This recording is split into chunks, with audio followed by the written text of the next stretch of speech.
जय हिंद। स्वागत है मेरे YouTube channel AR Mishra academy में। आज हम देखेंगे केमिस्ट्री का एक टॉपिक जिसका नाम है केमिकल बॉन्ड।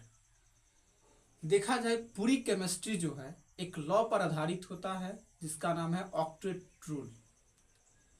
इस रूल में कहा यह जाता है कि कोई भी तत्व अपने बाहरी कक्षा में 8 इलेक्ट्रॉन पूरा करने के लिए इलेक्ट्रॉन का साझेदारी करता है, अर्थात इलेक्ट्रॉन को देता है या फिर इलेक्ट्रॉन को लेता है। इसी के बीच जो देने और लेने के बीच में जो बंधन बनता है इसे हम कहते हैं केमिकल बॉन्ड, रासायनिक बंधन। ये 3 प्रकार के होते हैं मूल रूप से। पहला आयनिक बंधन, दूसरा कोवैलेंट बॉन्ड, तीसरा कोऑर्डिनेट बॉन्ड। हिंदी में कहते हैं आयनिक बंधन, सहसंयोजक बंधन, उप सहसंयोजक बंधन। सहसंयोजक बंधन क्या होता है हम उसको समझते हैं। पहले देख लेते हैं आयनिक बंधन। जितने भी तत्व होते हैं वो मूल रूप से 2 प्रकार के होते हैं। वैसे होते 3 प्रकार हैं, धातु, अधातु और एक उपधातु। लेकिन हम फिलहाल में 2 देखेंगे, धातु और अधातु। इंग्लिश में इसे कहते हैं मेटल और नॉन मेटल। मेटल उसे कहते हैं जो किसी को इलेक्ट्रॉन देता है और नॉन मेटल उसे कहते हैं जो किसी से इलेक्ट्रॉन लेता है। तो ये दोनों जो एक दूसरे की आवश्यकताओं को पूरा करता है और इसके बीच में जो बंधन बनता है ना, इसे हम कहते हैं आयनिक बंधन।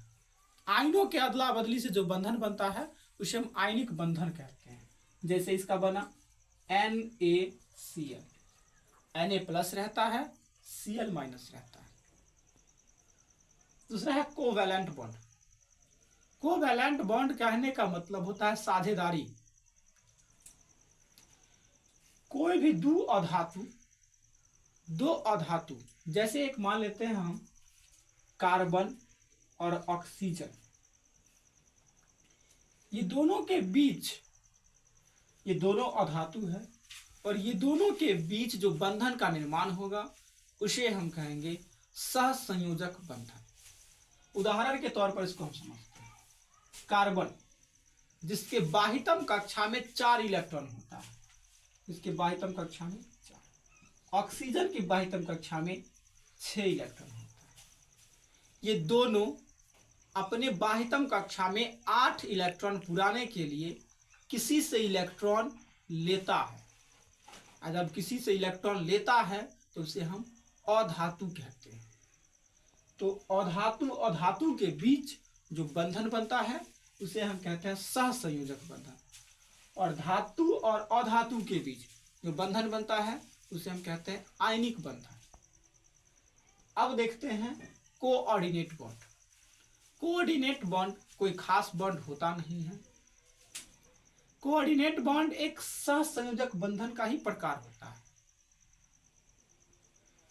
अर्थात इसमें भी साझेदारी होता है इलेक्ट्रॉन का, इसमें भी अधातु अधातु के बीच होता है, लेकिन इसमें किसी एक का दबाव होता है, किसी एक का विशेष रूप से इसमें दबाव होता है। जैसे 2 लड़का है जो प्रतिदिन स्कूल जाता है साइकिल से, वो एक और से एक ले जाता है चला के, फिर एक और से कोई और लाता है चला के, उसका दूसरा दोस्त। बट उसमें देखिएगा उसमें क्या होता है, जिसका साइकिल होता है ना उसका दबाव ज्यादा होता है उसके प्रति। उसे ही हम कहते हैं कोऑर्डिनेट बॉन्ड, सहसंयोजक बंधन। आगे बढ़ते हैं।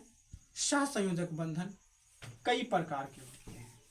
हम देखते हैं सहसंयोजक बंधन के प्रकार। सहसंयोजक बंधन के मूल रूप से 3 प्रकार होता है, जिसे हम कहते हैं सिंगल बॉन्ड,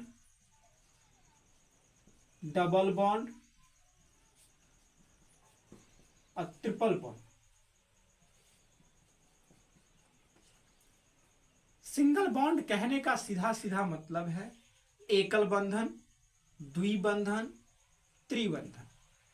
सिंगल बॉन्ड को हम सिग्मा बॉन्ड भी कह सकते हैं और डबल बॉन्ड को हम पाई बॉन्ड भी कह देते हैं। ट्रिपल बॉन्ड में सिग्मा और पाई दोनों आता है। कहने का मतलब जितना भी एक सिंगल बॉन्ड होता है वो एकल बंधन होता है। डबल बॉन्ड में जब कभी डबल बॉन्ड होता है तो उसमें एक सिग्मा होता है, एक सिग्मा और एक पाई होता है। जबकि ट्रिपल बॉन्ड में एक सिग्मा होता है और दो पाई होता है। इसका उपयोग आगे हम पढ़ेंगे, जिसे हम कहते हैं प्रसंकरण।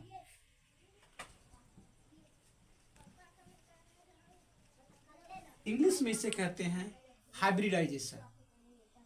अब हम प्रसंकरण निकालना सीखेंगे। प्रसंकरण निकालने से पहले आपको एक चीज पता होना चाहिए, जिसे कहते हैं हम लुईस स्ट्रक्चर।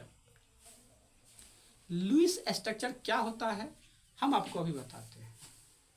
जैसे कार्बन डाइऑक्साइड,